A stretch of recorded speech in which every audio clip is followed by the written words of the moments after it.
नमस्कार, मैं न्यूरोथेरेपिस्ट विवेक कौमुदगी आरोग्यम लातेहार से। आप सभी का आज का हमारा सेशन में बहुत बहुत स्वागत है। आज का जो हमारा सेशन का लिंक आपको जो हमारे ग्रुप्स के थ्रू मिला, उसमें बहुत शॉर्ट टाइम के पीरियड्स पे आज हमारे ये टॉपिक पता चली कि हमने जो चीजें हम पढ़ रहे थे उसमें हमें ये चीजें फील हुई कि ये जो हमारा टॉपिक है चेस्ट ऑनली, इसके पीछे कुछ अपनी लॉजिक है। और ये जो लॉजिक है ये पर्टिकुलर मेल के कंपैरिजन में फीमेल पे ये ज्यादा फिट बैठता है, और पर्टिकुलर एक एज ग्रुप पे बहुत ही क्राइटेरिया लेवल पे ये फिट बैठता है। तो उस चीज को ध्यान में रख के मैंने बहुत शॉर्ट टर्म पे एक ये छोटी सी क्लास अरेंज की है। इसमें आप सभी लोग जुड़े, इसके लिए तहे दिल से बहुत बहुत धन्यवाद।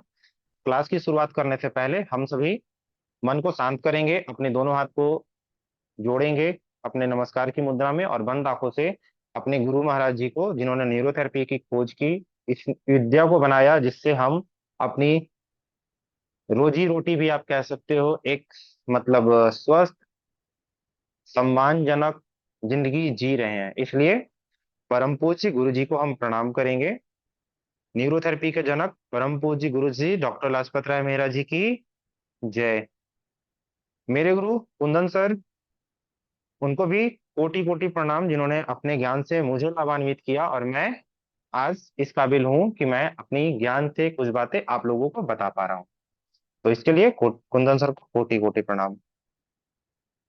तो आज का जो हमारा टॉपिक है, logic behind chest only in male and female.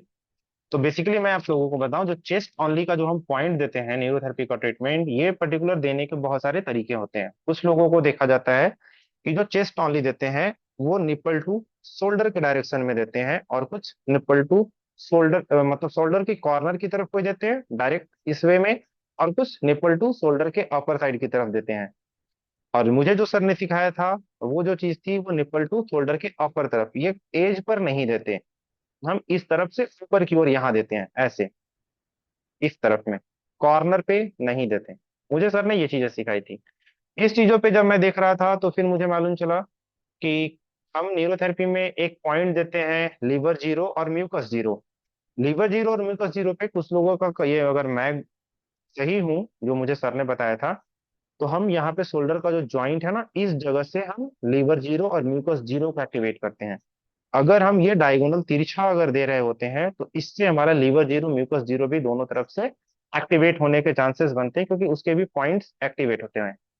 इस मैं ये बात इसलिए कह रहा हूं क्योंकि अगर आपने मेडुला ट्रीटमेंट दिया है तो जस्ट लाइक अगर आप मेडुला दे रहे हैं, पेयर में रबिंग 4 टाइम्स के बजाय अगर आप 5 टाइम्स आपका स्लाइड होता है तो वो 2 की जगह 3 मेडुला में चला जाता है। ऐसा नहीं होता कि वो 2 की जगह 2.5 मेडुला या 2.5 मेडुला में गया, ऐसा नहीं, वो 3 मेडुला में चला जाता है डायरेक्ट। उसी तरह से हम जब चेस्ट ऑनली देते हैं तो हमारा डायरेक्शन बिल्कुल शोल्डर के ज्वाइंट की तरफ नहीं होके ऊपर की तरफ इधर आना चाहिए, जिससे कि हमारा चेस्ट एक्टिवेट हो। तो इसी चीज की एक्टिविटी पे मैं कुछ और चीजें जब पढ़ रहा था तो मुझे ये चीजें पता चली, जिसके लिए मैंने ये क्लास अरेंज की है। तो सबसे पहली बात कि हम चेस्ट ऑनली जो ट्रीटमेंट देते हैं, चेस्ट ऑनली में इसके दो पार्ट, राइट और लेफ्ट, दोनों अलग अलग। As per nature of neurotherapy, neurotherapy के नेचर के कॉन्सेप्ट के अकॉर्डिंग जब हम राइट चेस्ट ऑनली देते हैं तो ये बॉडी से एल्कली को रिड्यूस करता है। लेफ्ट चेस्ट ऑनली देते हैं तो ये बॉडी से एसिड को रिड्यूस करता है। जो एसिड और एल्कली दोनों को बैलेंस करने के लिए हम चेस्ट ऑनली का जो यूज कर रहे हैं ट्रीटमेंट में, इस ट्रीटमेंट के साथ एक चीजें मुझे जो समझ में आई कि पर्टिकुलर एक एज ग्रुप है जिस एज ग्रुप पे हम ट्रीटमेंट अप्लाई नहीं कर सकते, पर्टिकुलर ट्रीटमेंट अप्लाई नहीं कर सकते, इसके थॉट पे ही मैं आज क्लास ले रहा हूँ। तो बेसिकली मेरा एक छोटा सा कॉमन कॉन्सेप्ट है कि ये ट्रीटमेंट हम पर्टिकुलर मेल के कंपैरिजन में फीमेल पे अप्लाई नहीं कर सकते, क्योंकि कुछ चीजों पे जब मैंने इस चीज को एब्जॉर्व किया, बहुत अच्छे तरीकों से समझा, तो मुझे मालूम चला कि फीमेल में ब्रेस्ट पे ट्यूमर बनते हैं। उसका कनेक्शन कहीं ना कहीं इस चीज से कोरिलेट करता है। सेकंड चीज, कुछ फीमेल्स ऐसे होते हैं जिनको आफ्टर डिलीवरी अपने बच्चे को मतलब फीडिंग कराने के लिए भी उनको दिक्कत होती है कि उनकी डिलीवरी तो हो गई, लेकिन डिलीवरी होने के बाद उनके ब्रेस्ट से मिल्क सिक्रेट नहीं कर पाता। जब मिल्क सिक्रेट नहीं कर पाता तो बच्चा उनका दूध के अभाव में भूखा रहता है। ऐसे बहुत सारी लेडीज होती हैं जिनकी डिलीवरी हुई, फर्स्ट डे सेकेंड डे तक ब्रेस्ट से दूध आया ही नहीं, तो बच्चे को फिर बाहर का सप्लीमेंट देके बच्चे को रखा गया, जबकि माँ का दूध सर्वोत्तम आहार होता है, ऐसा मेडिकल साइंस भी कहती है और हम भी मानते हैं। तो बच्चे को वो चीज ना मिला, जिसके कारण ये चीजें मुझे समझ में आई, और इस चीजों पे मेरा अपना कॉन्सेप्ट है। अगर मेरे कॉन्सेप्ट अगर आपको अच्छे लगे तो मेरा आप सबसे विनम्र अनुरोध होगा कि आप इस चीज पे भी थोड़ा काम कीजिएगा, और इस चीज को ध्यान में रखिएगा। अगर आपको ये कॉन्सेप्ट मिले तो भी आप इस चीज पे काम करके न्यूरोथेरेपी को भी आगे ला सकते हैं। तो बात करते हैं चेस्ट ओनली पे। अगर हम राइट चेस्ट ओनली देंगे तो जैसा मैंने बताया, लीवर जीरो यानी कि हमारा एल्कली रिड्यूस होगा, और लेफ्ट चेस्ट ओनली देंगे तो हमारा एसिड रिड्यूस होगा। और चेस्ट ओनली जो हम ट्रीटमेंट यूज करते हैं, कोई बता सकता है? एनीवन? कोई अनम्यूट करके अपने आप को, कि हम चेस्ट ओनली का फॉर्मूला किस किस ट्रीटमेंट में यूज करते हैं। बहुत सारे न्यूरोथेरेपिस्ट इसमें जुड़े हैं, तो कोई अनम्यूट करके अपने आप को बता पाएंगे कि चेस्ट ओनली हम कहाँ कहाँ यूज करते हैं? सर गुड्डू ले लो। हेपरिन में। हेपेरिन, बहुत अच्छा। एसिड ट्रीटमेंट में और डीपी के ट्रीटमेंट में भी यूज करते हैं, माइंड किडनी क्लियर। एजुकेशन में। ओके। सर न्यू जीन्स में भी देते हैं। रीजन्स में भी देते हैं, बहुत अच्छा। ऑक्सीजन सर, भी ऑक्सीजन हेपरिन में भी ट्रीटमेंट देते में हैं। 125 DCC में जी। बिल्कुल बिल्कुल, इंजरी बहुत अच्छा। ट्रीटमेंट में भी सर देते हैं। बहुत अच्छा। बहुत अच्छा। बहुत अच्छा, ओके। आप लोगों ने जितनी चीजें बताई वो बहुत अच्छा लगा एंटी जान के। Anti calcification. बिल्कुल।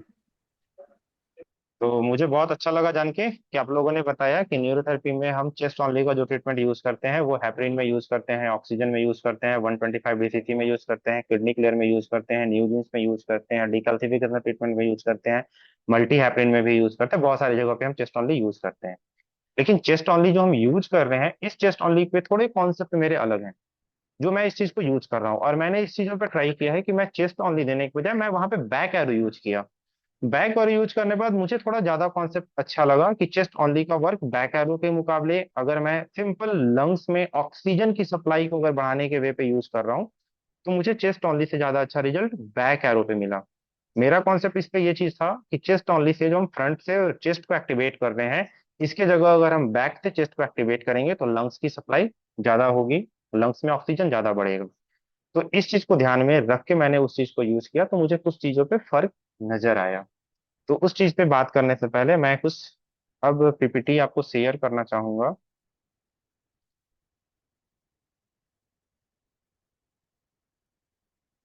Share is that okay? Okay. तो इस टॉपिक पे बात करने से पहले मैं ये चीज आपको शेयर कर रहा हूँ, आपको स्क्रीन पे दिख रहा होगा, होपफुली दिख रहा है। ओके। तो आपके स्क्रीन पे दिख रही है ना कि ब्रेस्ट का डेवलपमेंट अगर देखा जाए तो मेल और फीमेल, मैंने जो अपना टॉपिक यूज किया उसमें मेल और फीमेल दोनों को हमने रखा है। तो हम मेल और फीमेल पे अगर बात कर रहे हैं, तो मेल और फीमेल के कंपैरिजन में देखा जाए तो मेल और फीमेल दोनों में ब्रेस्ट जो होता है ना, वो ऑलमोस्ट देखा जाए तो 10 साल की उम्र तक, किसी फीमेल में थोड़ा डिले अगर डेवलप होता है, तो 8 से 10 साल की उम्र तक मेल और फीमेल का जो चेस्ट है वो बिल्कुल लगभग लगभग सेम होता है, क्योंकि उनमें मैमल ग्लैंड की डेवलपमेंट नहीं होती।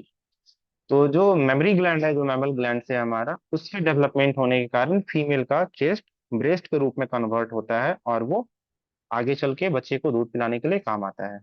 तो बचपन से लेके जो हमारा बचपन का चाइल्डहुड का लाइफ है, उसमें 8 8 साल की उम्र के लगभग तक फीमेल में ब्रेस्ट का डेवलपमेंट नहीं होता, मेल में भी नहीं होता, वहां तक दोनों सेम दिखते हैं। बट लेकिन 8 से 10 साल की बाद से लेके लगभग 13 से 14 साल की उम्र तक ब्रेस्ट का डेवलपमेंट थर्ड से फोर्थ स्टेज तक आता है। थर्ड से फोर्थ स्टेज तक आता है। और after 13 to after 13 to approx 18, after 13 to approx 18 तक ब्रेस्ट का डेवलपमेंट बहुत अच्छे तरीके से होता है, जिसमें कि ब्रेस्ट फिट फुल डेवलप होता है। तो आज हम चेस्ट ओनली पे बात कर रहे हैं, तो चेस्ट ओनली बेसिकली दिया जाता है, तो मेल्स में आप डायरेक्ट निप्पल टू शोल्डर तक दे सकते हैं, बट लेकिन फीमेल्स में एज अ प्राइवेसी और एज अ ब्रेस्ट हम डायरेक्ट नहीं दे सकते। तो हम इस पे जो ट्रीटमेंट करते हैं, हम ब्रेस्ट के ऊपर एरियोला का जो शेप है, जहां से ब्रेस्ट की कट लाइन आती है, हम इसके अपर साइड से ट्रीटमेंट देते हैं। बट कुछ कुछ जो न्यू थेरेपिस्ट हैं या फिर कुछ थेरेपिस्ट हैं जो ओवरऑल ब्रेस्ट के एरियोला के ऊपर से भी ट्रीटमेंट करते हैं। तो मेरा जो कॉन्सेप्ट था वो इसी चीज पे मेरे को लुक आउट हुआ, तो मैंने फिर ये चीजें सेलेक्ट की है कि इस पे हम काम कर सकते हैं। तो बेसिकली इस चीज में हम आते हैं कि फर्स्ट एज पे कोई डेवलपमेंट नहीं होता, और फर्स्ट एज पे जब डेवलपमेंट नहीं होता तो उसमें निपल्स के साइज छोटे रहते हैं, पता नहीं चलता, ये मेल और फीमेल इक्वल दिखते हैं। लेकिन जब ये डेवलपमेंट में होना शुरू होता है तो इसकी डेवलपमेंट आती है, ब्रेस्ट के नीचे थोड़ी सी लाइनिंग आती है, और लाइनिंग आने के बाद फिर ब्रेस्ट का एरियोला, उसका जो कर्व शेप है वो बड़ा होता है। और बड़ा होने के बाद फीमेल में पीरियड साइकिल भी इस एज पे शुरू हो जाते हैं, लगभग 9-10 साल की उम्र से या फिर 11 साल की उम्र से फीमेल्स में पीरियड्स आने शुरू होते हैं। जब पीरियड्स आने शुरू होते हैं तो ब्रेस्ट का डेवलपमेंट बढ़ना शुरू होता है। इसका रीजन ये होता है कि बॉडी में एस्ट्रोजन और प्रोजेस्टेरोन, जो कि फीमेल हार्मोन है, इसकी रिस्पॉन्सिबिलिटी होती है कि यहाँ पे वो ब्रेस्ट का डेवलपमेंट कराएं। तो ब्रेस्ट का डेवलपमेंट होने के साथ साथ हमारा ब्रेस्ट बढ़ता है और बॉडी में हार्मोन्स भी रोल प्ले करता है। इस प्रक्रिया को थिकाले कहते हैं, जो कि ब्रेस्ट का डेवलपमेंट होता है। इससे हम अब आते हैं नेक्स्ट स्लाइड में, इसमें कौन कौन से हार्मोन काम करते हैं ब्रेस्ट के डेवलपमेंट के लिए, क्योंकि मेल्स में ब्रेस्ट डेवलप नहीं होते, फीमेल में ब्रेस्ट डेवलप होते हैं। मेल में ब्रेस्ट डेवलपमेंट नहीं होने का रीजन यही है कि मेल में जो टेस्टोस्टेरोन हार्मोन होते हैं, वो टेस्टोस्टेरोन हार्मोन ब्रेस्ट के डेवलपमेंट में काम नहीं आते। लेकिन अगर किसी मेल में टेस्टोस्टेरोन का हार्मोन कम हो जाए और उनमें एस्ट्रोजन हार्मोन अगर बढ़ जाए तो फिर मेल में भी डेवलपमेंट ब्रेस्ट का हो जाता है। उस पर भी हम आगे आएंगे। अभी हमारा है कि फीमेल में दो हार्मोन जो है वो एक एस्ट्रोजन और एक प्रोजेस्टेरोन, ये दोनों का कॉन्सेप्ट है। तो एस्ट्रोजन जो हम जानते हैं कि हमारी लेफ्ट ओवरी एस्ट्रोजन बनाती है, राइट ओवरी प्रोजेस्टेरॉन बनाती है। अब एस्ट्रोजन बनाती है तो एस्ट्रोजन का काम क्या होता है, इंक्रीमेंट करना, ई फॉर एस्ट्रोजन, और आप ई एस्ट्रोजन है तो इंक्रीमेंट को भी आप ई से कोरिलेट कर सकते हो, E for estrogen, E for increment, it's a coding for development. मतलब ये ब्रेस्ट को डेवलप कराने के लिए रोल प्ले कर रहा है, यानी कि ब्रेस्ट के अंदर फैट के टिश्यूज को डिपॉजिट करा रहा है, जिसके कारण ब्रेस्ट का डेवलपमेंट होगा और ब्रेस्ट अच्छे बनेंगे। तो इसमें लिखा हुआ है कि ये हार्मोन ओवरी से बनता है, दूध बनाने वाली नालियों को, डक्ट्स को डेवलप करता है और फैट को डिपॉजिट करता है। अगर फैट डिपॉजिट होगा तो फिर ब्रेस्ट सॉफ्ट और मुलायम होंगे, और उसके अंदर दूध बनाने वाली नालियां यानी कि मिल्क डक्ट, मैमल ग्लैंड्स अच्छे से डेवलप करेंगे। इनके काम करने का तरीका होता है कि एस्ट्रोजन जो मैमल ग्लैंड्स के डक्ट्स को बढ़ाता है और फैट को डिपॉजिट करता है, जो कि हमारे ओवरी में एस्ट्रोजन हार्मोन है उसके कारण होता है। और प्रोजेस्टेरोन हार्मोन होता है, इसके एलवली मिल्क प्रोड्यूसिंग ग्लैंड को डेवलप करते हैं। मतलब एस्ट्रोजन जो है वो डक्ट को बना रहा है, और प्रोजेस्टेरोन जो है उसके ग्लैंड्स को डेवलप करा रहे हैं। दोनों का फंक्शन अलग अलग है, एक बना रहा है और एक उसको डेवलप कर रहा है। दोनों के काम करने का तरीका जो है वो थोड़ा डिफरेंट है। दोनों का काम करने का तरीका थोड़ा डिफरेंट है। ये नली जो डक्ट है उसको डेवलप करता है, और ये मिल्क प्रोड्यूस करने वाले ग्लैंड्स का डेवलपमेंट करता है। ये एस्ट्रोजन जो है वो फैट का डिपोजिशन करता है, और फैट डिपोजिशन होने के बाद प्रोजेस्टेरॉन मिल्क प्रोड्यूसन की प्रोसेस में आता है और वो उसको इन्हांस करता है। इसलिए एस्ट्रोजन होने के बाद बॉडी में ब्रेस्ट का जो साइज है या जो उसका सॉफ्टनेस है वो बढ़ता है। और प्रोजेस्टेरॉन अगर अच्छे से काम कर रहा है तो प्रेगनेंसी के टाइम पे ब्रेस्ट को लैक्टेशन के लिए तैयार करता है। लैक्टेशन के लिए तैयार करता है मतलब अगर इनकेस अगर डिलीवरी होती है आगे, तो बच्चे को दूध चाहिए पीने के लिए, तो वो प्रोजेस्टेरॉन उस चीज पे हेल्प करता है। हम इससे अगर आगे आते हैं तो इसके अलावा और दो हार्मोन और हैं जो ब्रेस्ट में हेल्प करते हैं, एक प्रोलैक्टिन और दूसरा ओसिटॉक्सिन। जो प्रोलैक्टिन है ये बॉडी में दूध बनाने के लिए, लैक्टेशन के लिए काम करता है। प्रोजेस्टेरॉन और प्रोलैक्टिन अगर आप कोरिलेट करेंगे, पी फॉर प्रोजेस्टेरॉन और पी फॉर प्रोलैक्टिन, ये दोनों एक दूसरे के साथ इक्विवेलेंट टाई अप करके काम करते हैं। क्योंकि प्रोजेस्टेरॉन जो है अपर के स्लाइड्स में यहाँ आप देखेंगे तो ये जो आपका मैमल ग्लैंड्स है, एलवली जो है, इनको डेवलपमेंट कर रहा है ताकि दूध बनाने वाली ग्रंथि बन जाए, जिससे दूध का उत्पादन क्षमता बढ़े, दूध बढ़ सके। और प्रोलैक्टिन का भी वही काम होता है। प्रोलैक्टिन एक्चुअली हमारे पोस्टीरियर पिट्यूटरी से निकलती है, और पोस्टीरियर पिट्यूटरी जो होती है वो प्रोलैक्टिन बनाती है, जिससे कि दूध बनाने वाली नलियां हैं वो डेवलप होती है। यानी कि दूध बनाने वाली नली डेवलप हो रही है, बन रही है, लेकिन दूध आ नहीं रहा है। तो दूध को बाहर यानी कि आउट करने के लिए, आउट से दूध को आउटपुट निकालने के लिए, O for oxytocin, O for output. तो ये दोनों वर्ड से आपको रिलेट कर सकते हो। अल्फाबेटिकल ऑर्डर में ना न्यूरोथेरेपी को अगर आप रिलेट करोगे तो बहुत सारी ऐसी छोटी छोटी कोडिंग्स बनती है जिसको आप याद रख सकते हो। सारी चीजें अगर आप याद रखेंगे थ्योरी पे तो बहुत अच्छी बात है, लेकिन अगर आपको रिलेट करेंगे उसके छोटे छोटे वर्ड्स के साथ तो आपको याद करने में बहुत ज्यादा आसानी होगी।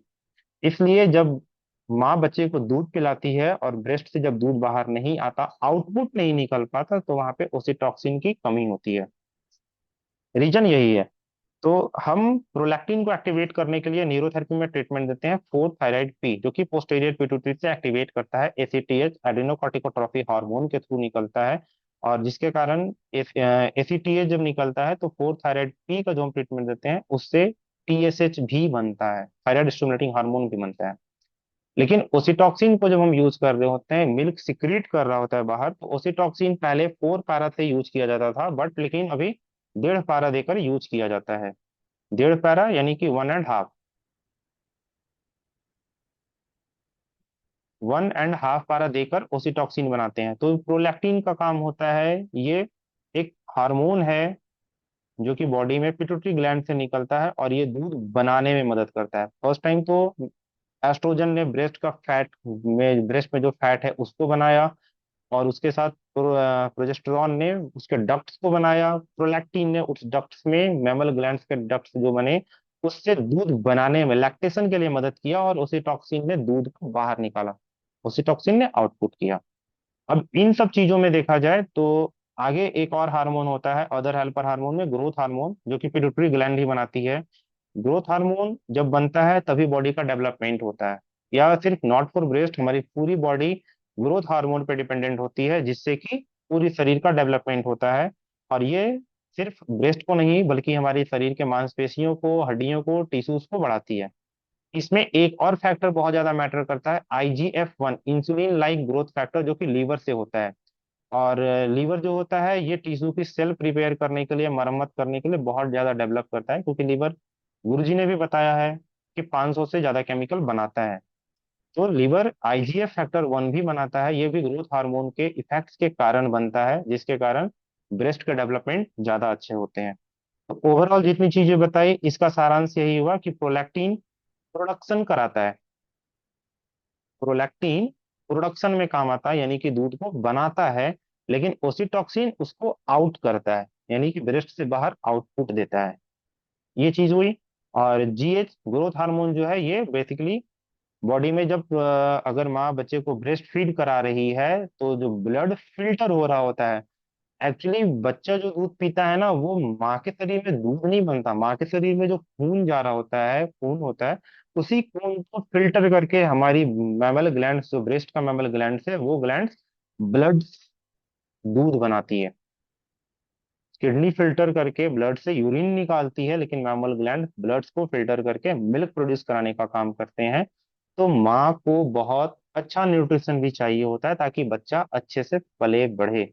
इसलिए प्रेगनेंसी के बाद पोस्ट डिलीवरी माँ को बहुत अच्छा हेल्दी सप्लीमेंट खाना खाने के लिए सलाह दी जाती है, ताकि उनका ग्रोथ हार्मोन भी अच्छे से काम करे, और ग्रोथ हार्मोन काम करने के साथ साथ लीवर का फंक्शन अच्छा होता है तो बच्चा अच्छे से डेवलप करता है, दूध अच्छा बनता है।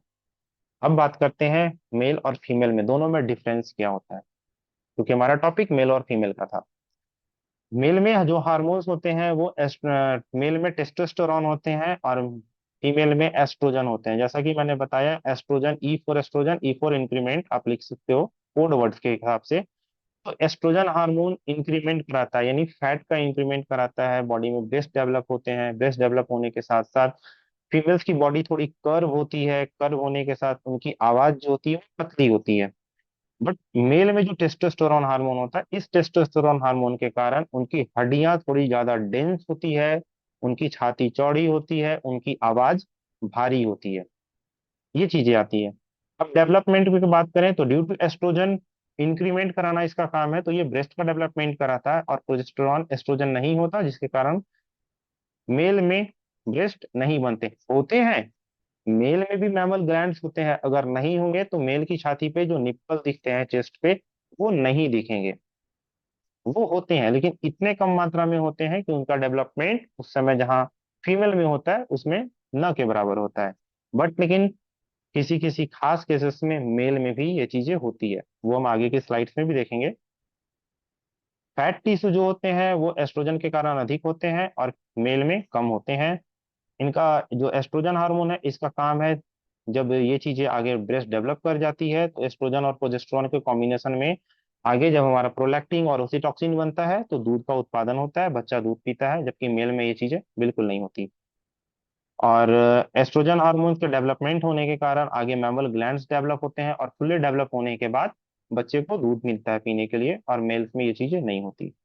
तो ओवरऑल अगर मेल्स में एस्ट्रोजन है तो ब्रेस्ट पूरा डेवलप होता है और दूध का उत्पादन संभव है, क्योंकि ब्रेस्ट जब डेवलप ही नहीं होगा तो उसके अंदर मैमल ग्लैंड्स भी डेवलप नहीं होंगे, तो प्रोडक्शन नहीं होगा। जबकि फीमेल में ये चीज हो गई और मेल में ये चीज नहीं हो पाती, क्योंकि टेस्टोस्टेरोन हार्मोन होता है और एस्ट्रोजन कम होता है।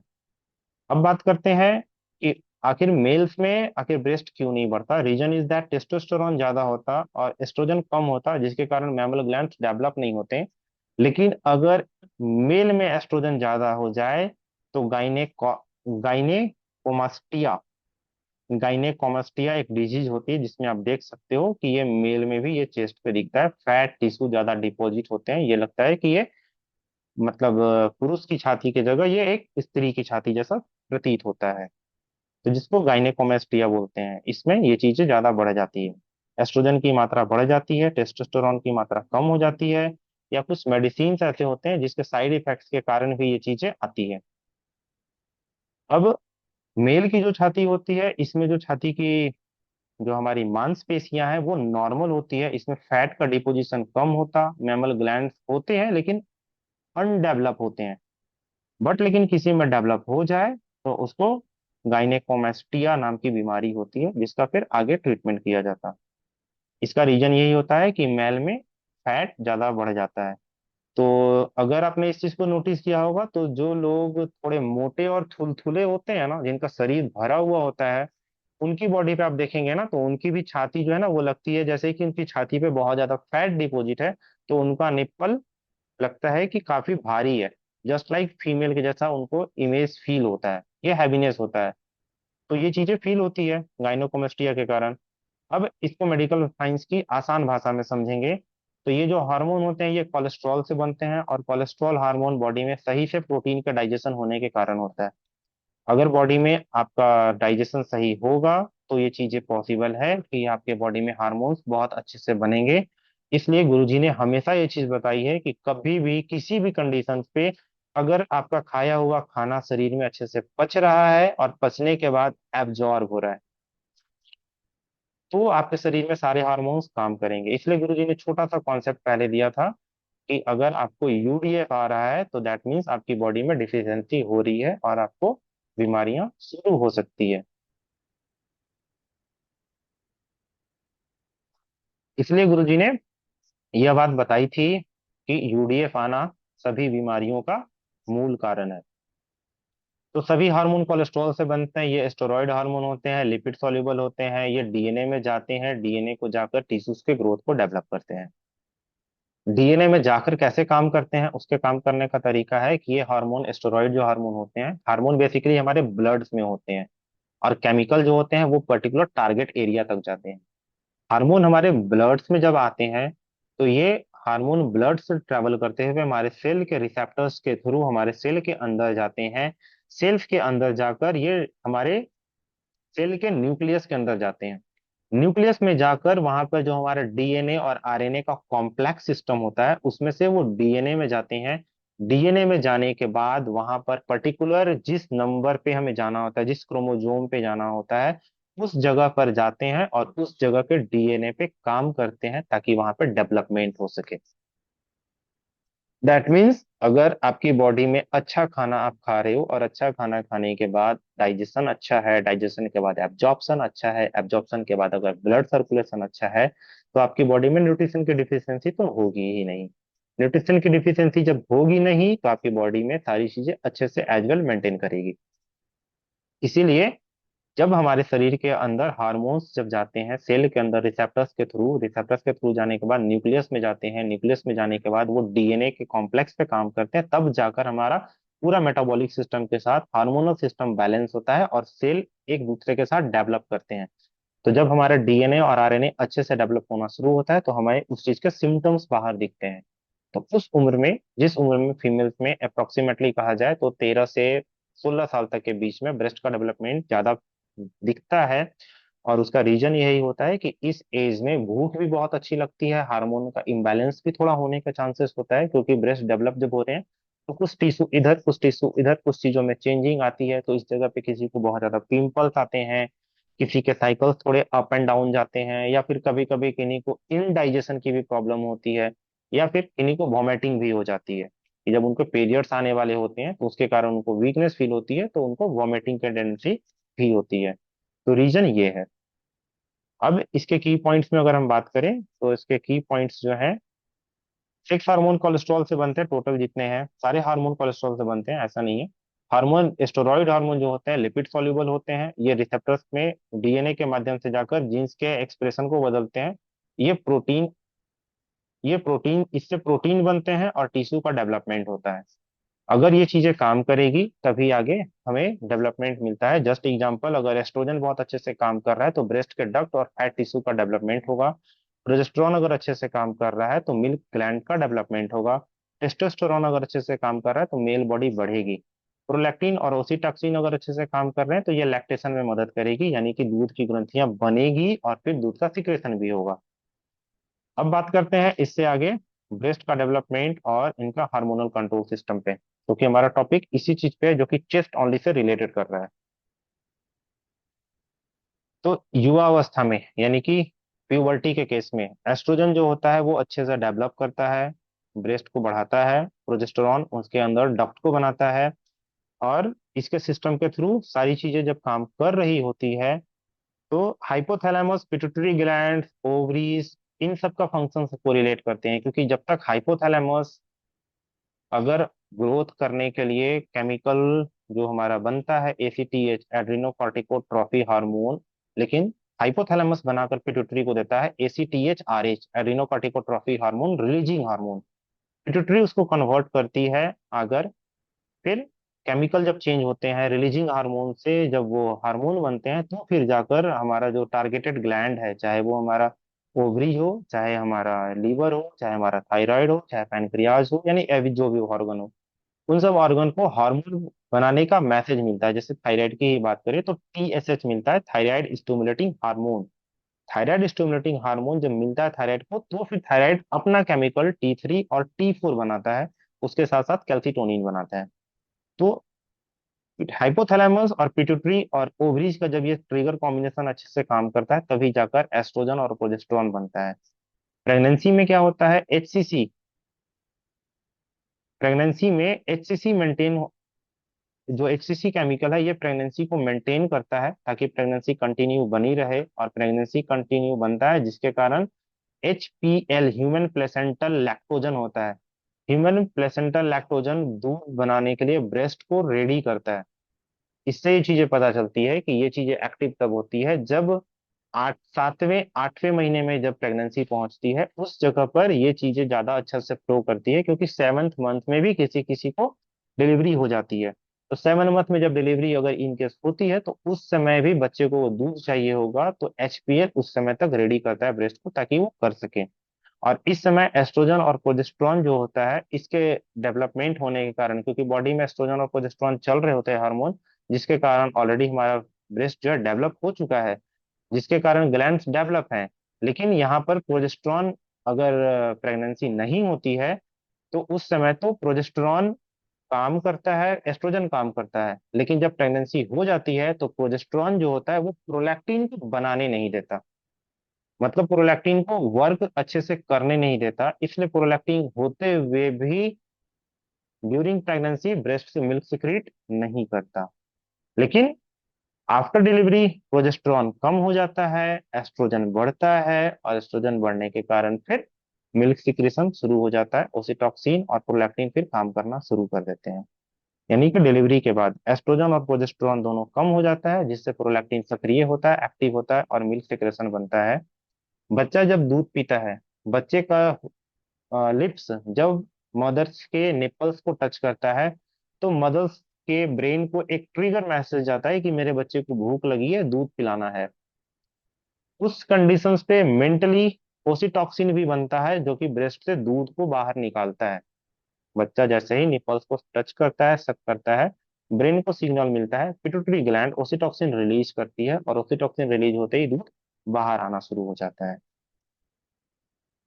तो ये चीजें थी युवावस्था, गर्भावस्था यानी कि puberty, pregnancy, delivery, post delivery. इन सब चीज में जो हार्मोन्स आता है, oestrogen, progesterone, HCC, HPL, prolactin, oxytocin, इन सब चीजों के कारण डेवलपमेंट होता है।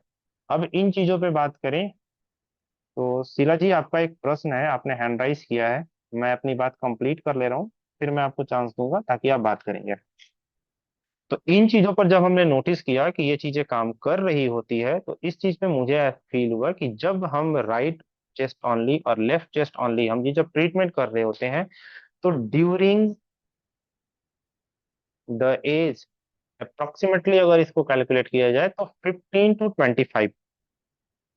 25 अनमैरिड जो गर्ल्स हमारे पास ट्रीटमेंट कराने के लिए किसी कारण से आती हैं, तो इस चीज पे मैंने लुक आउट किया है कि जिन जिन फीमेल्स को पीरियड्स की प्रॉब्लम आती है, पीरियड्स डिलेज आते हैं या पीरियड्स बहुत अर्ली आते हैं, या इसके साथ साथ पीसीओडी की प्रॉब्लम भी आती है, तो उन सब चीजों को अगर सॉर्ट आउट किया जाए तो इसमें ये चीजें फील होती है कि जब वो प्रेग्नेंट होती हैं, प्रेगनेंसी के बाद उनकी जब डिलीवरी आती है, तो डिलीवरी में फर्स्ट 2-3 डेज तक वो बच्चे को फीड नहीं करा पाती। फर्स्ट 2-3 डेज तक फीड नहीं करा पाती क्योंकि उनके जो मैमल्स ग्लैंड्स हैं जिससे कि हमारा दूध बाहर आता है, जो डक्ट्स बनते हैं, उस डक्ट्स में ब्लॉकेज आते हैं। उस डक्ट्स के ब्लॉकेज जो आते हैं, हम जो चेस्ट ओनली का भी जो ट्रीटमेंट करते हैं वो ब्रेस्ट से लेके हम अपर साइड की ओर करते हैं, और जो दूध आता है वो आउटवर्ड आता है। तो इस एज की कैटेगरी पर जिसमें कि फीमेल्स या तो लैक्टिंग के प्रोसेस में हो, बच्चे को फीड करा रही हो, या फिर उसके बिफोर की कैटेगरी पर अगर उनको पीरियड से रिलेटेड प्रॉब्लम आ रही है ज्यादा, तो जब हम उनको चेस्ट ओनली का ट्रीटमेंट देते हैं तो आप बिल्कुल जरूरत है दे सकते हैं, लेकिन इसकी जगह पे अगर आप बैक एरो देंगे तो लंग्स में ऑक्सीजन सप्लाई कराने के लिए वो बहुत ज्यादा अच्छा काम करता है। मैंने इस चीज को थोड़ा ऑब्जर्व किया है, और एक नहीं, मैंने 3-4 पेशेंट पे ऑब्जर्व किया, इस चीज को अच्छे से समझा, तो फिर मैं इस चीज पे बात अभी कर रहा हूँ। तो मेरा जो बेसिक कॉन्सेप्ट था, अगर हम ट्रीटमेंट कर रहे हैं तो जो प्रोजेस्टेरॉन है वो ओसिटॉक्सिन को रोकता है।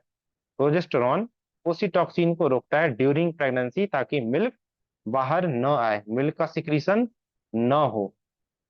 रीजन इज दैट प्रोजेस्टेरॉन है, मिल्क सिक्रेशन नहीं हो रहा है, लेकिन ड्यूरिंग डिलीवरी जब तक बच्चा बाहर नहीं आया है तब तक प्रोजेस्टेरॉन काम कर रहा है, लेकिन प्रेगनेंसी खत्म होते ही, डिलीवरी होते ही ब्रेन को सिग्नलिंग सिस्टम मिलता है। उस जगह पे प्रोस्टाग्लैंडिन जो केमिकल होते हैं, जब वो यूट्रस को सिकोड़ रहे होते हैं, तो उस समय ब्रेन को सिग्नल ऑटोमेटिक चला जाता है कि अब प्रोजेस्टेरॉन का रोल खत्म हो चुका है, यहाँ पे ओसिटॉक्सिन और प्रोलैक्टिन का काम शुरू हो चुका है। ऑलरेडी प्रोलैक्टिन अपना काम कर रही होती है, लेकिन ओसिटॉक्सिन पर सिग्नल मिलते ही मिल्क सिक्रीशन शुरू हो जाता है।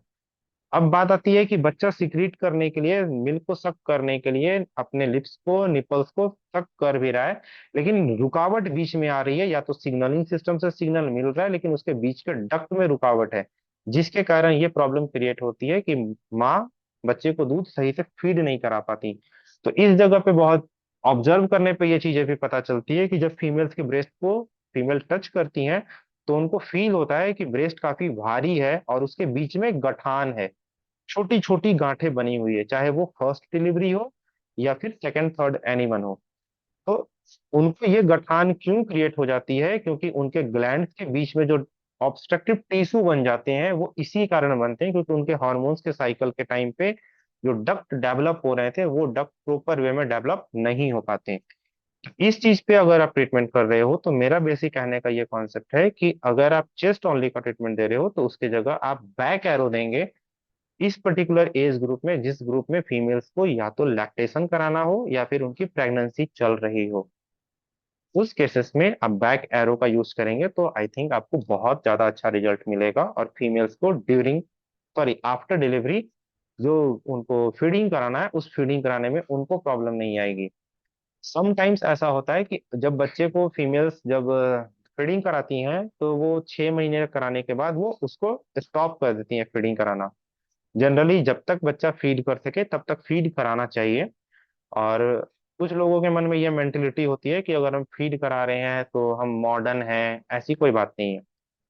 आपका बच्चा है, आपको बच्चे के हिसाब की जरूरत के हिसाब से ऊपर वाले ने ये चीज दी है कि आप उसको फीड करा सकते हैं। उस समय के बाद मिल्क का सिक्रेशन ऑटोमेटिक कम होता है, जैसे जैसे बच्चा आहार पे आना शुरू होता है खाने पे, मिल्क का सिक्रेशन कम होना शुरू होता है और कुछ समय के बाद बंद हो जाता है। तो ये नेचुरल फेनोमेनन है, आप बच्चे को फीड कराइए। अगर आप फीडिंग कराना छोड़ देते हैं तो जो फैट टिश्यूज हैं, जो ग्लैंड्स बना रहे हैं फैट्स को, जैसे दूध के ऊपर मलाई जमती है ना, तो फीमेल्स के ब्रेस्ट से जो मिल्क सिक्रीट हो रहा है उसमें फैट टिश्यू के डिपोजिशन के कारण फ्यूचर में आगे चल के ब्रेस्ट में गांठ बनती है, जिसको जनरली ब्रेस्ट ट्यूमर कहा जाता है। तो ये चीजें भी ऑब्जर्व होती है। तो इसमें दो चीजें आज की मीटिंग पे ओवरऑल जो बातें आई, पहली बात कि अगर आप किसी फीमेल्स को ट्रीटमेंट दे रहे हैं तो during lactation process chest only अगर आप अवॉइड कर सकें तो करें, या नहीं तो फिर उनके जो ब्रेस्ट का जो उभार है उसके ऊपर से देने की कोशिश करें, क्योंकि ये जो ब्रेस्ट के मैमल्स ग्लैंड है इसमें सारी चीजें ब्रेन के हार्मोनल इम्बैलेंस पे ट्रिगर करती है। सेकंड चीज कि अगर फीमेल्स ब्रेस्ट को फीड करा रही हैं, अपने बच्चे को ब्रेस्ट फीडिंग करा रही हैं, तो फीडिंग के टाइम पे उनको ये भी ध्यान देना चाहिए कि बच्चा जब तक फीड करे तब तक उनको नेचुरली फीड कराना चाहिए। तो ओवरऑल मेरा कॉन्सेप्ट ये था, मैंने इस चीज को जज किया है। अब इस चीज पे एक कॉन्सेप्ट देखें तो एक फॉर्मूला आता है, 4 para 7 liver 8 chest only 10 ADR decalcification treatment. मैं आप सबको परमिशन ऑन कर दूं, आपने म्यूट, मैंने म्यूट रखा था ताकि क्लास में डिस्टरबेंस नहीं हो।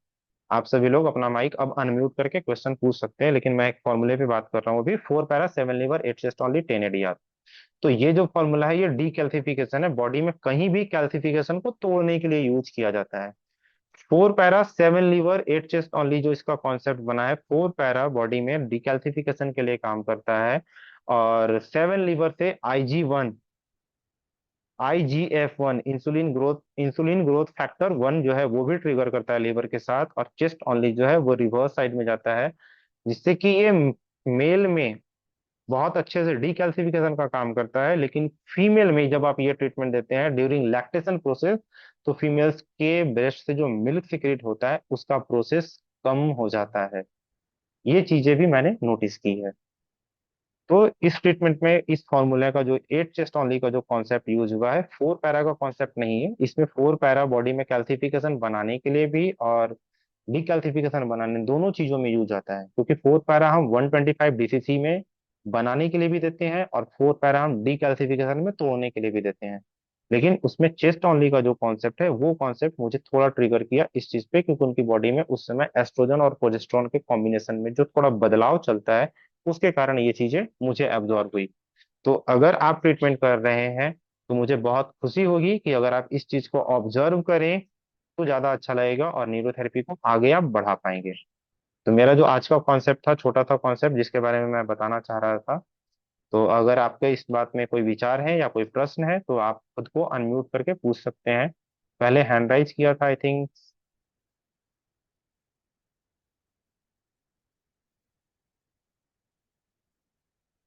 एग्जिट कर गई। शीतल नाम था उनका, शीतल जी है नहीं, कोई बात नहीं। अनिल जी बताइए, आप कुछ बोलना चाह रहे हैं, अनम्यूट कर जी। लीजिए।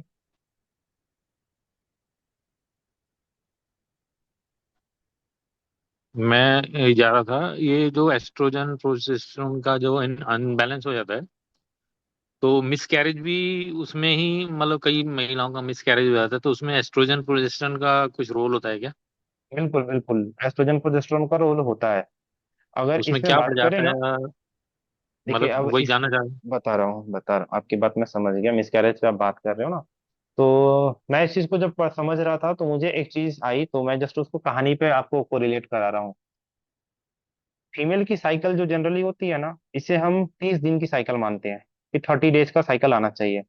बट लेकिन इसकी एक्चुअल टाइमिंग देखी जाए ना तो 28 डेज होती है। 14 डेज, फर्स्ट 14 डेज बॉडी में एस्ट्रोजन बनता है, सेकेंड 40 डेज बॉडी में प्रोजेस्टेरॉन बनता है। सही या गलत? सही। सही है। सही है। ओके। लेकिन किसी तो किसी महिला में कुछ गड़बड़ के कारण ये साइकिल चेंज हो जाती है। ठीक है, हो जाती है, मान लिया। अब जो साइकिल चेंज होती है ना, उसमें एस्ट्रोजन जो होता है ना, वो एस्ट्रोजन बहुत जल्दी अपना टाइम साइकिल कंप्लीट करता है, लेकिन फिर प्रोजेस्टेरॉन के टाइम साइकिल थोड़े लंबे हो जाते हैं। अगर कंपेयर करेंगे किसी फीमेल्स को, सपोज 21 दिन में पीरियड्स आ रहे हैं 21 डेज में, तो 14 डेज अगर उसमें से हम रिड्यूस कर दें, तो 14 डेज रिड्यूस करने के बाद 7 डेज हमारा टाइम बचते हैं, यानी फर्स्ट 7 डेज तक ही उसकी बॉडी में एस्ट्रोजन का काम चल रहा है। उसके बाद नेक्स्ट 14 डेज तक प्रोजेस्टेरॉन चल रहा है। आप ये कॉन्सेप्ट आसानी से याद रख सकते हो। तो इस चीज में जब उनकी बॉडी में एस्ट्रोजन चल रहा है, फर्स्ट 14 डेज का साइकिल है कि हम हेल्दी फीमेल का मान रख के चलते हैं। फर्स्ट 14 डेज एस्ट्रोजन रहा, सेकेंड 14 डेज प्रोजेस्टेरॉन आया। तो प्रोजेस्टेरॉन जब आया, तब तक तो पीरियड नहीं है, लेकिन जैसे ही एस्ट्रोजन का इंट्रेंस आया, तो पीरियड्स आ गए। सही है? अगर हम इस चीज को माने तो समझ में आई बात आपको, नील जी? जी। हाँ, अब इस पे आती है कि अगर बॉडी में प्रेगनेंसी कंसीव हो गई, तो जस्ट सिनारियो घर में मालूम चल रहा है प्लीज जी, क्या प्लीज कि प्लीज दोबारा रिपीट करना प्लीज। ओके, ओके, रिपीट करता हूँ। फर्स्ट 14 डेज का जो साइकिल हमने कहा कि फर्स्ट 14 डेज बॉडी में एस्ट्रोजन बन रहे हैं, सेकेंड 14 डेज बॉडी में प्रोजेस्टेरॉन बन रहे हैं। अगर किसी फीमेल को सही टाइम पे साइकिल आ रही है, तो उसके प्रोजेस्टेरॉन का सेक्शन खत्म हुआ, एस्ट्रोजन जैसे ही शुरू होगा, तो उस दिन से उसके पीरियड्स आने शुरू हो जाएंगे। अब इस कॉन्सेप्ट पे आते हैं कि सपोज फीमेल प्रेग्नेंट होती है, तो प्रेगनेंसी हुई, तो उसमें प्रोजेस्टेरॉन का लेवल बढ़ता है, एस्ट्रोजन फिर नहीं आता।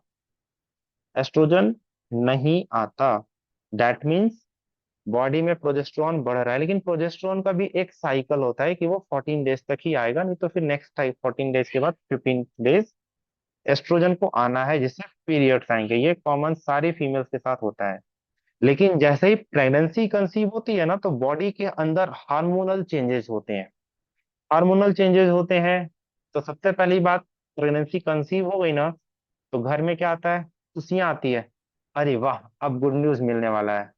घर के बड़े बुजुर्ग बोलेंगे हम दादा दादी बनने वाले हैं, नाना नानी बनने वाली हैं। बहन लोग कहती है हम बुआ बनने वाले हैं, भाई लोग कहेंगे हम चच्चा बनने वाले। सबके घर में खुशियां आ जाती है। तो उसी तरह से बॉडी के इंटरनल सिस्टम पे ये चीजें आती है। इंटरनल सिस्टम पे कहने का मतलब, जैसे ही प्रेगनेंसी कंसीव हुई, हमारा फैलोपियन ट्यूब से एग फर्टिलाइज होने के बाद इंडोमेट्रियम पे यूट्रस में आकर, इंडोमेट्रियम पे जैसे ही इम्प्लांट हो जाता है, प्रेगनेंसी हो जाती है। ऑलरेडी हो चुकी हुई होती है पहले से, लेकिन जब वो इम्प्लांट होता है यूट्रस के वॉल पे, यूट्रस के वॉल पे इम्प्लांट होने के बाद वहां पे एम्ब्रियो ज्यादा डेवलप होता है, जिससे कि अम्बिलिकल कॉर्ड के साथ वो चीजें आगे काम करती है। तो जैसे ही यहाँ पे ये इम्प्लांट हुआ, मैं फर्टिलाइजेशन की बात नहीं कर रहा, क्योंकि फर्टिलाइजेशन तो ऑलरेडी फैलोपियन ट्यूब पे हो चुका था। फैलोपियन ट्यूब से आने के बाद जब वो यूट्रस पे इम्प्लांट हो गया ना, तो इसके बाद इम्प्लांटेशन के बाद ना बॉडी में ढोल नगाड़े बजते हैं, आप ये समझ लो। ढोल नगाड़े बज गए, ओए बल्ले बल्ले प्रेगनेंसी हो गई, चलो एस्ट्रोजन नहीं बनाना है, प्रोजेस्टेरॉन बनाओ, बल्ले बल्ले मिठाइयां बांटो। मतलब ये मैं जस्ट लैंग्वेज में याद करने के लिए आपको बोल रहा हूँ। इस शरीर के अंदर ये ट्रिगर फैक्टर बन गया है कि अब तो बल्ले बल्ले, अब तो मैं ही काम करूंगा। प्रोजेस्टेरॉन का सेक्शन चल रहा था, अब वो बल्ले बल्ले वही राजा है। अब वही काम करना है, एस्ट्रोजन को दबा के रख दिया। इसलिए दबा के रख दिया क्योंकि अब यहाँ पे प्रेगनेंसी कंसीव हुई है, अब प्रेगनेंसी कंसीव हो चुकी है, तो बच्चे को आगे डेवलप कराने की जिम्मेदारी प्रोजेस्टेरॉन पे होती है। प्रोजेस्टेरॉन अगर आ रहा है, तो मिल्क सिक्रेशन को भी वो रोक के रखता है। उसके पास पावर है कि वो प्रोलैक्टिन को थोड़ी देर के लिए दबाता है, दबा के रखता है। P for progesterone, P for power, P for prolactin. आप इससे कोरिलेट करके भी याद कर सकते हो कोड वर्ड में। तो प्रेगनेंसी हुई, तो प्रोजेस्टेरॉन बढ़ रहा है। इसलिए अगर किसी ने इस चीज को नोटिस भी किया होगा, तो डॉक्टर प्रेगनेंसी कंसीव होने के बाद प्रोजेस्टेरॉन की ही टैबलेट खिलाते हैं, ताकि इंडोमेट्रियम भी अच्छे से डेवलप हो, और एम्ब्रियो के साथ जो हार्मोनल कॉम्बिनेशन है वो प्रॉपर डेवलप करे। तो डॉक्टर प्रेम जी, आप बताएंगे मैं सही बोल रहा हूँ? प्रोजेस्टेरॉन की टैबलेट खिलाई जाती है। अनम्यूट करेंगे सर? बिल्कुल खिलाई जाती है। रीजन मैं यही वैसे होता है ताकि वो डेवलपमेंट अच्छे से हो सके। तो ओवरऑल अगर एस्ट्रोजन और प्रोजेस्टेरॉन के कॉम्बिनेशन सही से नहीं बैठेंगे, तो वहां पे भी मिसकैरेजेस होंगे। तो अनिल जी, आपका जो क्वेश्चन था मैंने उसका आंसर किया। होपफुली आपको ये चीजें समझ में आई होगी। जी सर, इसमें एक क्वेश्चन और आ गया मेरे माइंड में अभी। हम्म। कोई एक कभी मैंने ये सुना हुआ है कि जब कोई फीमेल मतलब ब्रेस्ट फीडिंग कराती है बच्चे को, उस दौरान बिल्कुल। दोबारा प्रेगनेंसी नहीं होती है। हाँ, ये उस दौरान दोबारा प्रेगनेंसी नहीं होती। ये एक कंसेप्ट सुना हुआ है, लेकिन हाँ। इसके बारे में ज्यादा डिटेल पता नहीं है। अगर आप बताना चाहें ठीक है, नहीं तो किसी नेक्स्ट क्लास में। नहीं नहीं नहीं, पर ऐसी कोई बात ज्यादातर नहीं है। नहीं, ऐसी कोई बात नहीं है। प्रेम जी, आप कुछ बोलना चाह रहे हैं, डॉक्टर हाँ प्रेम जी? हाँ सॉरी सर, डिस्टर्ब करता हूँ। नहीं नहीं नहीं पर नहीं, कोई बात नहीं। ब्रेस्ट ब्रेस्ट फीडिंग के दौरान भी देखा गया प्रेगनेंसी हो जाती है। बिल्कुल होती है। ब्रेस्ट फीडिंग के हाँ दौरान भी प्रेगनेंसी होती है, लेकिन ब्रेस्ट फीडिंग के दौरान फर्स्ट 3 मंथ्स में प्रेगनेंसी नहीं हो सकती। हाँ जी, 3 मंथ्स में होती फर्स्ट 3 मंथ में प्रेगनेंसी नहीं हो सकती, क्योंकि इस समय पे बॉडी में एस्ट्रोजन प्रोजेस्टेरोन के जो कॉम्बिनेशन चल रहे होते हैं ना, ये कॉम्बिनेशन कभी सही साइकिल पे फिट नहीं बैठता, जिसके कारण प्रेगनेंसी नहीं हो सकती। अगर बॉडी में एस्ट्रोजन का साइकिल अच्छे से चल रहा है, तभी जाकर एग का फर्टिलाइजेशन बहुत अच्छे से बाहर होगा, क्योंकि एस्ट्रोजन इंक्रीमेंट कराता है, वो ओवरी से एग को इंक्रीमेंट करा रहा है ताकि एग अच्छे से बाहर आ सके। अगर एग प्रॉपर वे में बाहर नहीं आएगा ओवरी से, तो फिर फेलोपियन ट्यूब में फर्टिलाइजेशन भी नहीं होगा। तो जब एस्ट्रोजन सही से काम कर ही नहीं पाया आगे, तो फिर आपकी प्रेगनेंसी फर्स्ट 3 मंथ में तो नहीं होगी। लेकिन हाँ, उसके बाद 3 मंथ्स के टाइम पे जब हमारा यूट्रस सिकुड़ रहा होता है, क्योंकि यूट्रस डिलीवरी के बाद ना फुटबॉल के शेप में बन जाता है ऑलमोस्ट, उसका शेप इतना बड़ा होता है। तो वो सिकुड़ता है धीरे धीरे, वो पूरे अपने शकल में आता है। जब वो अपने शेप में पूरा बन जाता है, तब जाकर फिर उसके अंदर एस्ट्रोजन और प्रोजेस्टेरोन के कॉम्बिनेशन बनने शुरू होते हैं। तो इस टाइम तक तो प्रेगनेंसी नहीं होगी, ये तो डेट श्योर है। लेकिन जब ये कॉम्बिनेशन बन जाएगा, उसके बाद फिर प्रेगनेंसी हो सकती है। बहुत सारे केसेस में भी ये देखा जाता है कि जब तक ब्रेस्ट फीडिंग हो रही है, ऑलमोस्ट देखा जाए तो 6 महीने से लेकर 1 साल तक प्रेगनेंसी भी बहुत कम टिकती है। या अगर प्रेगनेंसी हुई भी तो फर्स्ट कुछ दिनों में मिसकैरेज हो जाता है, क्योंकि जो बच्चा ब्रेस्ट फीड कर रहा है, वो ब्रेस्ट फीडिंग के टाइम सारा बॉडी का जितना ट्रिगर पॉइंट होता है, वो ब्रेस्ट को डेवलपमेंट कराने के साथ साथ बच्चे को दूध पिलाने पे काम करता है। इसलिए प्रेगनेंसी जब लोअर में होती है, यूट्रस में, वहां पे न्यूट्रिशन की थोड़ी डिफिशियंसी होती है, इसके कारण भी मिसकैरेजेस होते हैं। तो बहुत जगहों पे डॉक्टर्स की ये एडवाइस होती है कि अगर आपकी कंसीव हो गई है, तो आप पहले वाले बच्चे को दूध पिलाना बंद कर दीजिए, नहीं पिलाइए। ये एडवाइस होती है अगर आप सेकंड बेबी की प्लानिंग कर रहे होते हैं तो। किन्हीं और का अगर कोई प्रश्न हो तो बता सकते हैं। ठीक है sir, thank you. Thank you Anil ji. एक क्वेश्चन और आ गया सर। पता नहीं क्यों। आ, बिल्कुल। कोई बच्चा नहीं चाहता, कंसीव हो गया गलती से या कैसे भी, लेकिन वो बच्चा नहीं चाहता, हम्म। तो उस कंडीशन में हम क्या ट्रीटमेंट दे सकते हैं? सॉरी, इस स्टेटमेंट में आपको नहीं बता सकता, क्योंकि एबॉर्शन के बारे में बात करना गलत बात, मुझे ऐसा प्रतीत ओके। होता है। इसलिए इस पे सॉरी, माफ कीजिएगा, मैं आपको ट्रीटमेंट नहीं बता पाऊंगा। ठीक है सर, थैंक यू, कोई बात। Okay, thank you. किन्हीं और का अगर कोई प्रश्न है तो आप पूछ सकते हैं। या रिमेन, अगर आपको जानकारी अच्छी लगी तो आप इस चीज को इम्प्लीमेंट कीजिएगा, ट्राई करके देखिएगा, क्योंकि ये चीजें मैंने एब्जॉर्व की है, अपना अनुभव जो मुझे फील हुआ है, मैं उस चीजों पे बात कर रहा हूँ। 100% इसकी मैं कंफर्मेशन भी नहीं दे सकता, लेकिन मुझे जो चीजें अनुभव से मिली है, मैं उस पे आपको अपनी जानकारी शेयर कर रहा हूँ, क्योंकि मुझे कुंदन सर ने सिखाई थी ऐसी बातें कि जो चीजें आपको एब्जॉर्ब, आपके नजरों में आए, आपको फील हो ये चीजें हो रही है, तो वो चीजें आगे जरूर शेयर कीजिए, ताकि ये चीजें और भी लोगों के साथ आपको पता चले, तो इस चीजों पे आके प्रामाणिकता के साथ बात की जाए। क्योंकि गुरुजी हमेशा एक दो केस पे रिजल्ट आने पे उस चीज पे प्रामाणिकता की बात नहीं करते थे, जब तक उनके ध्यान में और भी ज्यादा केसेस नहीं आते थे। तो इसलिए मैं यही कहूंगा कि अगर आपने भी किया है तो इस चीज को आप जरूर ट्राई कीजिएगा। अजीत जी, ये पूछिए, आप कुछ हेलो। पूछना चाह रहे हैं? सर मैं ये हेलो, कह रहा था, उदय अगर सिंह बोल जैसे मान लीजिए अगर उदय जी, उदय बेबी जी, लेडी है उदय जी, उसमें सॉरी, 1 मिनट, पहले अजीत जी से पूछ लूं। सर क्या मैं बोल सकता हूँ? बिल्कुल। हाँ सर, मैं ये कह रहा था जैसे कि अगर किसी भी लेडीज को जैसे इन फ्यूचर जैसे आने वाली समस्या जो होती है आफ्टर मैरिज, ठीक है, तो हमें ये लगता है कि अगर बिफोर मैरिज, अगर शादी से पहले अगर जैसे कि साइकिल जो मेंटेन नहीं होता ये सब अगर मेंटेन कर लिया जाए तो सकता है कि मैरिज के बाद ये सब आगे वाली समस्या ही ना आए। बिल्कुल सही बात है, ये चीजें नहीं आएंगी। और इस चीज में सबसे बड़ा ट्रिगर फैक्टर क्या होता है कि फीमेल्स की जब मैरिज, मैंने नोटिस किया है कि फीमेल्स की बहुत, जब मैरिज क्लोज आने वाली होती है ना, तो उनकी नींद गायब हो जाती है। तो नींद जो होता है ना हमारा सेरोटोनिन, अगर सेरोटोनिन अच्छे से बनती है शरीर में, तो आपके ब्रेन के ट्रिगर फैक्टर को काम करता है, वो सारे केमिकल्स को बनाने की कोशिश करता है, रिलैक्स कराती है बॉडी को। लेकिन जब आपकी बॉडी में इंसुलिन नहीं बनेगी, नींद अच्छी नहीं आएगी, तो ये हार्मोनल इम्बैलेंस होंगे। इसलिए बेटर है कि अगर आप पहले इन चीजों को अगर क्लियर कर लें तो ज्यादा अच्छा है। या फिर नहीं कर सके प्रेगनेंसी के मतलब सॉरी, शादी के बाद भी आप इस चीज को अगर कर लें, तो शादी के बाद करने के बाद फिर आप अपनी फैमिली प्लानिंग पे आए तो ज्यादा बेटर होगा। हाँ सर, ये तो नहीं अच्छा है। मेरे हिसाब से जितना मैंने अनुभव किया, क्योंकि इस समय इमामन सबसे ज्यादा जो 90% लेडीज है इनका ये साइकिल ही मेंटेन नहीं है, क्योंकि इसके बहुत सारे रीजन है, इसकी वजह से ये मेंटेन ही नहीं है।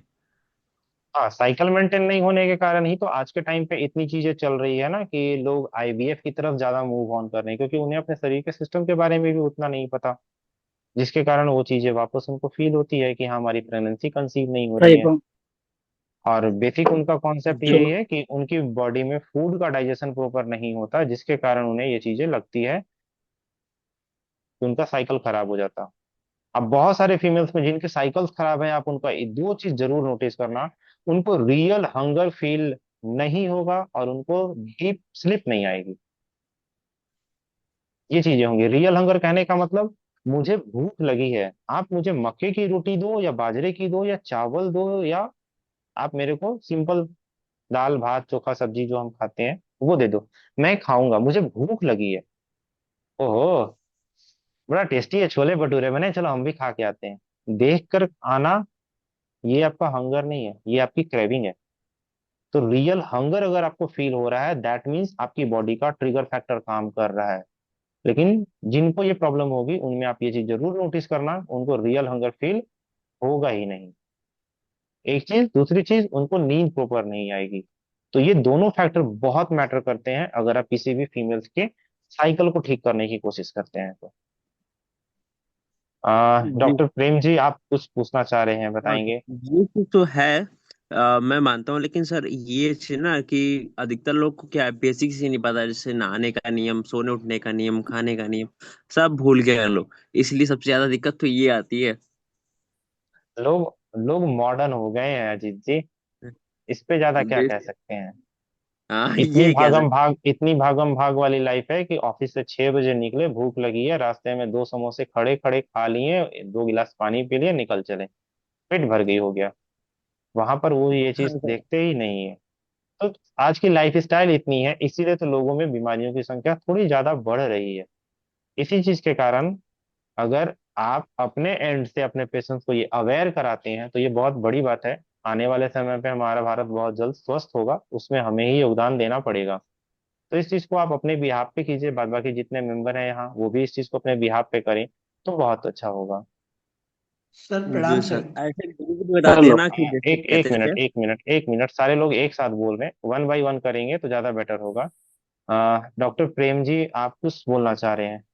हाँ, जिनको जी बोलना सर। है वो पहले हैंड राइज कर हाँ, लेना, एक साथ बोलने में आवाज हाँ, बहुत कोलैप्स करती है, सुनने में भी अच्छा नहीं लगता। जी सर, धन्यवाद जी। मेरा पास एक धन्यवाद। केस है, अ, उसको एलवीए बहुत सीवियर 7-8 महीने से हो रहा है। और उसके जो सर्कल है, हम्म, वो भी रेगुलर थे। कभी 1 महीना 10 दिन निकल गए, कभी कुछ हो गए, कभी नजदीक आ गए, कभी लेट आ गए। अब वो मैरिड है 7 हम्म। महीने से। और उसके अब 9/3 को मेंसेस आए थे। उसके बाद ओके। उसके बाद आए नहीं। हम्म। मैं उनको एलबीए का दे रहा था, साथ में दूसरे अकॉर्डिंग टू पेन पॉइंट्स दे रहा था। जब वो 9 तारीख के बाद भी नहीं आए, 3-4 दिन ऊपर चले गए, तो मैंने उनको इस स्टेजन फार्मूला दे दिए 3 दिन। हम्म। फिर भी नहीं आए उसके। फिर मैंने उसको देख बोला भी शायद प्रेगनेंसी ना हो, हम्म। चेक करवा के आओ। उन्होंने पॉजिटिव बोल दिया 35 दिन की। ओके। हाँ, फिर मैं ये पूछना चाहता था भी फिर ये अबॉर्ट तो हुई नहीं, तो ओके। और एलबीए में भी कौन सी चीज मैं ना दूं जिसके कारण उसको ठीक भी आ जाए, प्रेगनेंसी में भी न कोई नुकसान पड़े। प्रेग्नेंट, आपके कहने का मतलब है पीरियड साइकिल डिले हो रहे थे, आपने ट्रीटमेंट किया, ट्रीटमेंट करने के बाद फाइनली आपको मालूम चला कि 35 डेज की प्रेगनेंसी कंसीव है। हाँ जी, मैं अभी आप चाह रहे हो स्टूडेंट कि फार्मूला दे दिया था, 3 दिन कोई बात नहीं, फार्मूला नो दे वरी, दिया। नो हाँ जी। वरी, कोई बात नहीं है, नो वरी। ये चीजें होती है, तो कभी अगर ऐसी चीज हो ना तो पहले हम प्रेगनेंसी चेक करवा लें तो ज्यादा बेटर होगा। चलिए कोई बात नहीं, आपने किया अभी। क्योंकि पहले इरेगुलर सारे इरेगुलर से हुए थे। कोई बात नहीं, कोई बात नहीं।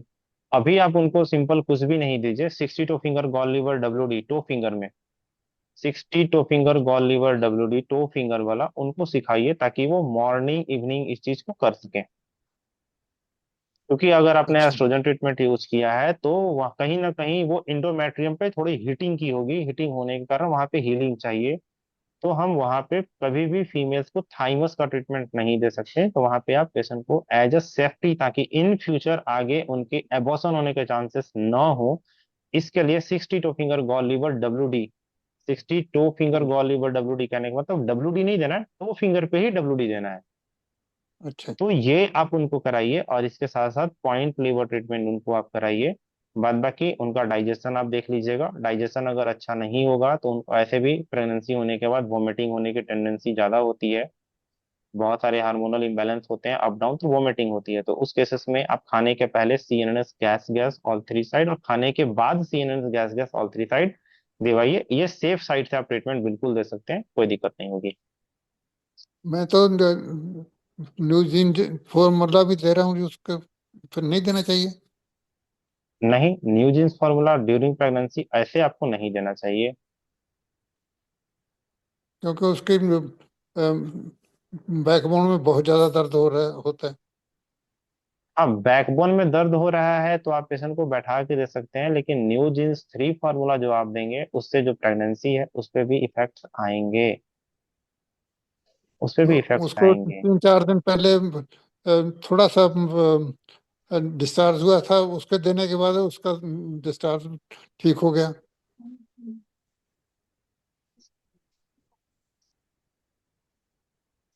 आप जो बोल रहे हो कि आपने न्यूजेन्स 3 फार्मूला दिया, उससे उनका जो डिस्चार्ज हो रहा था वो ठीक हो गया, आप 62 फिंगर गॉल हाँ लीवर जी, हाँ देंगे जी। ना WD, तो वो डिस्चार्ज की नौबत ही नहीं आएगी। वो तो दे रहा था ही मैं। हाँ, तो वो simple 62 finger gall liver WD और पॉइंट लीवर इंटू 6 दीजिए, प्रेगनेंसी में ये बहुत अच्छा काम करते हैं, बहुत ही अच्छा काम करता है। वो तो वोमिटिंग की टेंडेंसी होगी तो प्रेगनेंसी में CNS तो हो गैस जाएगा गैस। सर। हाँ, हाँ बिल्कुल। प्रेगनेंसी में तो करेगा, पर उसके बैकबोन का क्या किया जाए? एलबीए में तो पूरा बैकबोन, फार्मूला अगर उनको बैकबोन, बता रहा हूँ, उनके बैकबोन का पेन है ना, तो उसको साइटिका सेटिंग दीजिए ना, पैर की 10 सेट कर। उंगलियों को इनसाइड करने वाला, और उसके साथ हाँ, हाँ। क्वाडाइक्विना ट्रीटमेंट, वो क्वाडाइ हाँ, पहले सेट का क्वाडाइक्विना भी था ट्रीटमेंट उसका। दीजिए। हाँ, सेट का भी था, सेट का ठीक हो गया 4-5 दिन देने से। तो क्वाडाइक्विना ट्रीटमेंट दीजिए, क्वाडाइक्विना ट्रीटमेंट देने से डाइजेशन भी ठीक हो जाएगा, बैक पेन भी निकल जाएगा। कोटा कोटा पहले कोटा देता होता है। क्वाडाइक्विना दीजिए, कोटा वो करना। निकल जाएगा। हाँ, कोटा करना प्लस देता हूँ। ये ज्यादा अच्छा रहेगा। ओके। ऋषि नारायण जी, धन्यवाद। आप कुछ पूछना चाह रहे हैं? जी सर, प्रणाम सर।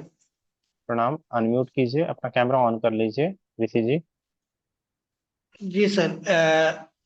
सर सर ये कैमरा ऑन नहीं हो रहा है क्या जो है? सर मैं ये कह रहा था ओके, बोलिए। कि जो लेडीज होती हैं ऑन एज वो जब डेवलप करती हैं तो उस समय वो ब्रेस्ट पे कुछ ऐसी चीजें बांधती हैं जिससे ब्रेस्ट उनका ज्यादा दिखाई नहीं दे, बहुत टाइट होता है। इसका मतलब सर उस पे भी इसका असर पड़ता होगा प्रोजेस्टेरॉन और एस्ट्रोजन पे सर। आप अपना सवाल एक बार फिर से रिपीट करेंगे क्या? सर मैं ये कह रहा था कि जो लड़कियां होती हैं और वो बढ़ती हैं तो बढ़ने के टाइम पे वो कुछ ऐसा अंदर वस्त्र जो पहनते हैं बहुत टाइट होता है। उस हम्म। टाइट अंतर वस्त्र पहनने की वजह से क्या उनका एस्ट्रोजन प्रोजेस्टेरॉन डिस्टर्ब हो और डिस्टर्ब होने के बाद जो साइकिलिंग होती है उसमें भी डिस्टरबेंस हो सकता है सर उसकी वजह से। बिल्कुल, बिल्कुल होगा। आपका कहने का मतलब है जो फीमेल्स अपने अंडरगारमेंट्स यूज करते हैं पहनने के लिए, अगर वो बहुत ज्यादा टाइट है तो उसके कारण भी उनके साइकिल खराब होंगे। हाँ, होंगे। रीजन यही है कि फर्स्ट 14 डेज में जो एस्ट्रोजन का साइकिल है वो टिश्यूज को डेवलप कराने का काम करता है। तो जब तक अगर परफेक्ट साइज का अगर आप इनर गारमेंट्स यूज कर रहे हैं तब तक तो आपके ब्रेस्ट में सर्कुलेशन अच्छा आएगा। अगर ब्रेस्ट में सर्कुलेशन अच्छा नहीं आएगा तो आपको दिक्कत होगी, यानी कि साइकिल्स आपके खराब होंगे। जो एस्ट्रोजन का फंक्शन है वो सही से काम नहीं करेगा, फिर प्रोजेस्टेरॉन के फंक्शन भी वहां पे काम नहीं करेंगे। इसलिए बहुत सारे गायनोकोलॉजिस्ट भी ये बातें खुलकर कहते हैं, या बहुत सारे जो मतलब दुकानदार हैं वो भी ये चीजों को फीमेल को पर्सनली ये कहते हैं कि आप परफेक्ट साइज का आप अपना इनर गारमेंट्स पहनिए, ताकि ये आपके हेल्थ के लिए अच्छा होगा। ये लॉजिकली है, इस पे भी इफेक्ट्स पड़ते हैं।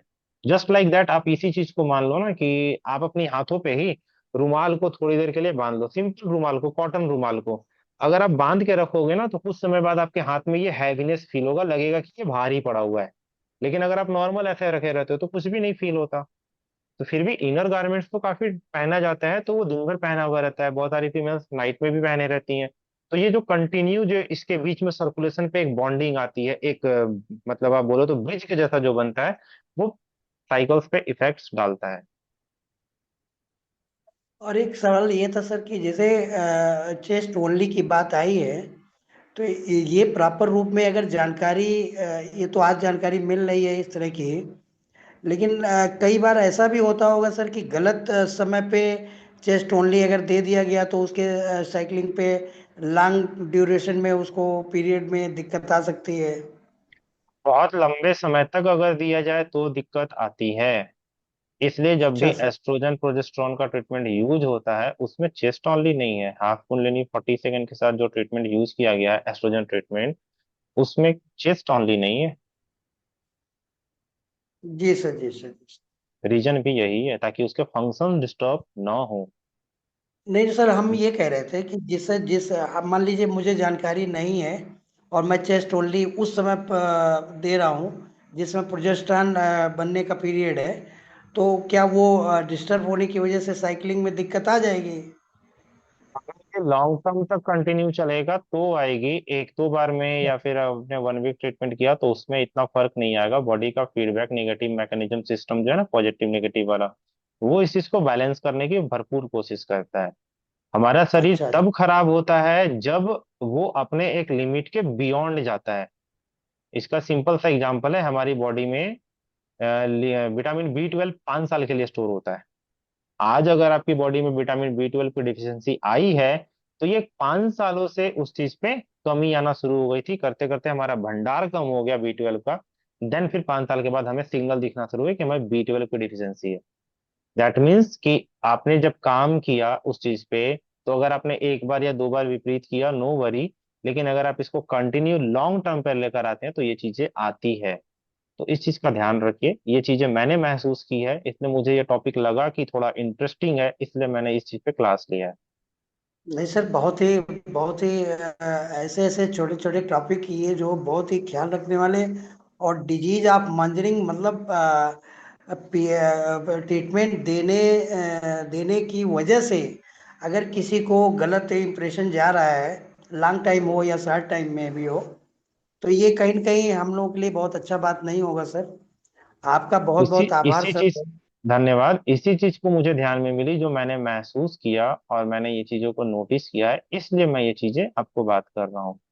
बहुत जगहों पे ये चीजें कभी कभी इग्नोर हो जाती है क्योंकि उनकी बॉडी का इम्यून सिस्टम ज्यादा होता है। ऐसे भी फीमेल्स में मेल के कंपैरिजन में इम्यून सिस्टम बहुत हाई होता है।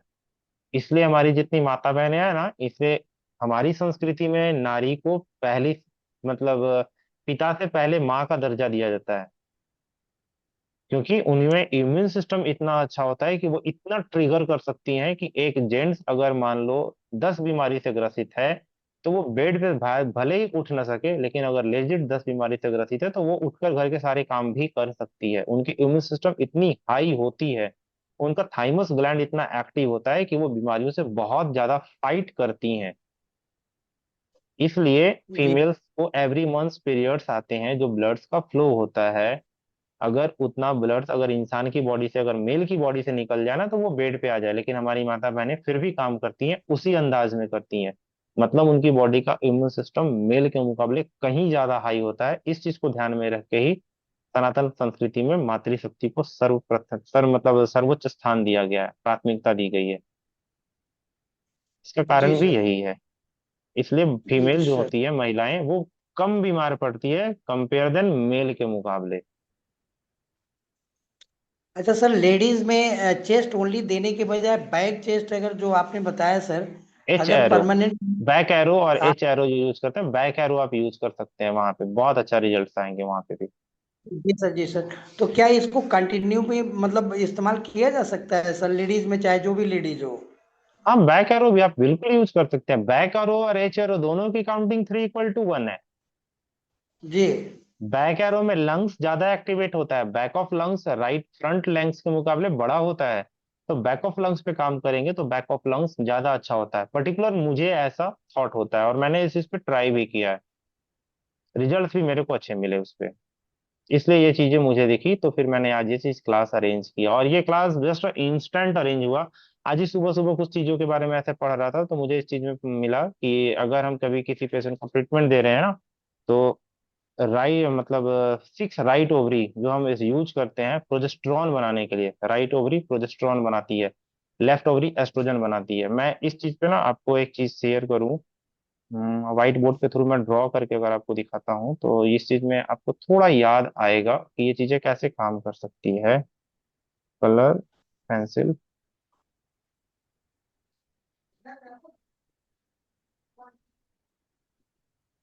कलर अलग आ रहा है, जस्ट अ मिनट।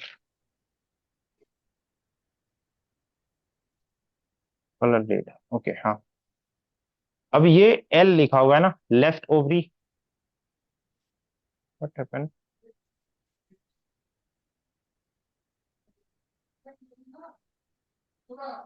हम्म अब देखते हैं, ये एल मैंने लिखा, एल, ये लेफ्ट ओवरी को मैंने इंडिकेट किया, L for left ovary.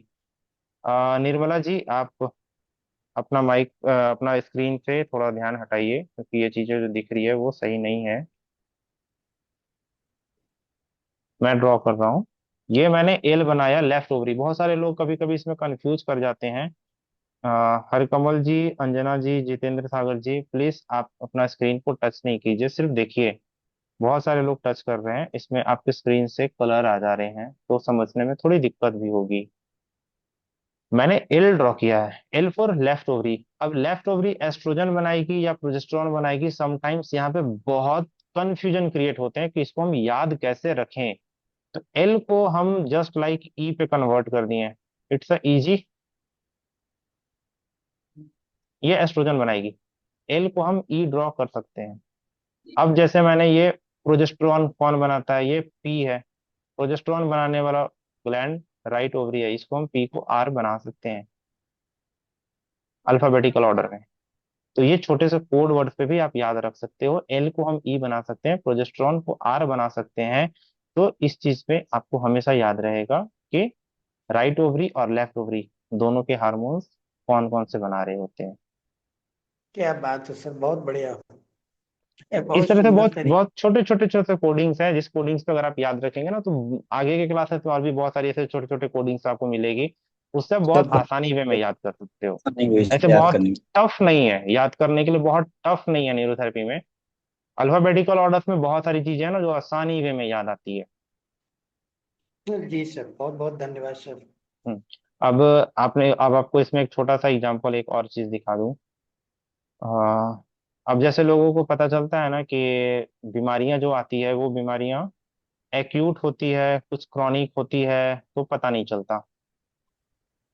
For a, और एक ये सी। ठीक है। अब बीमारी एक्यूट है या क्रॉनिक है, इस चीज में कंफ्यूजन आ जाता है कि इसको समझे तो समझे कैसे, इसमें गंभीर अवस्था कौन है जिसमें बीमारी पेशेंट को ज्यादा हिट कर रही है, उसको नुकसान ज्यादा पहुंचा रही है। तो ए को आप कह सकते हो कि ये अभी अभी आना शुरू हुआ है, फॉर अभी, ये अभी अभी आया है, मतलब ये ज्यादा हिट नहीं करेगा। ए से बढ़ के ये बंदा जो है बीमारी वाला, ये बी को भी पार कर गया, बी को पार करके सी पे पहुंच गया। यानी ये बात आपके C4 यानी कि